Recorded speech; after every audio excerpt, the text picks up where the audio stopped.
Hi mga kanegosyo, ako si Rod at welcome back sa ating vlog. Ngayong araw nga, September 26 ay walang pasok dahil kahapon pa lang ay naglabas na sila ng memo. So sayang, stay at home na sana. Pero syempre dahil may commitment tayo sa isa nating client, mayroon tayong pupuntahan. At nag-absent pa nga siya sa kanyang trabaho para lang masettle ang transaksyon na ito ngayong araw. Kaya walang ulan o bagyo ang makakapigil sa atin. So ito na nga at nasa office na kami para pag-usapan ang mga bagay na ito. Ito yung mga penalties na kailangan niyang bayaran.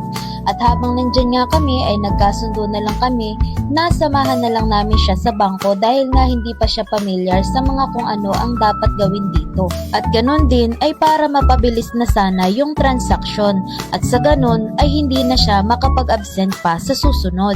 So ito na nga at nasa biyahe na kami ngayon.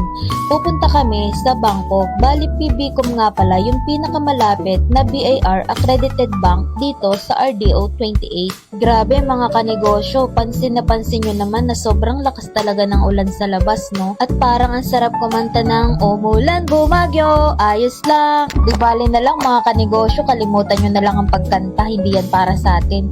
At ito na nga, nandito na kami sa bangko ngayon para isettle na nga lahat ng mga penalties ng ating client. O diba, hindi namin siya iniiwan kahit anong mangyari. At pagkatapos nga niyan mga kanegosyo, ay kumain muna kami saglit, nagkwentuhan, catching up, sharing ng mga business ideas. At syempre, sagot ni client, thank you po Lord, thank you po ma'am sa blessing. At talagang ipinasarado mo pa itong Davis Tea House para lang makapag-lunch tayo dito. Grabe, sobrang blessed. Salamat po sa pagtitiwala sa aming serbisyo. So yun lang muna. Ako si Rod, ang kanegosyo nyo sa pag-asenso. Yun lang at maraming salamat!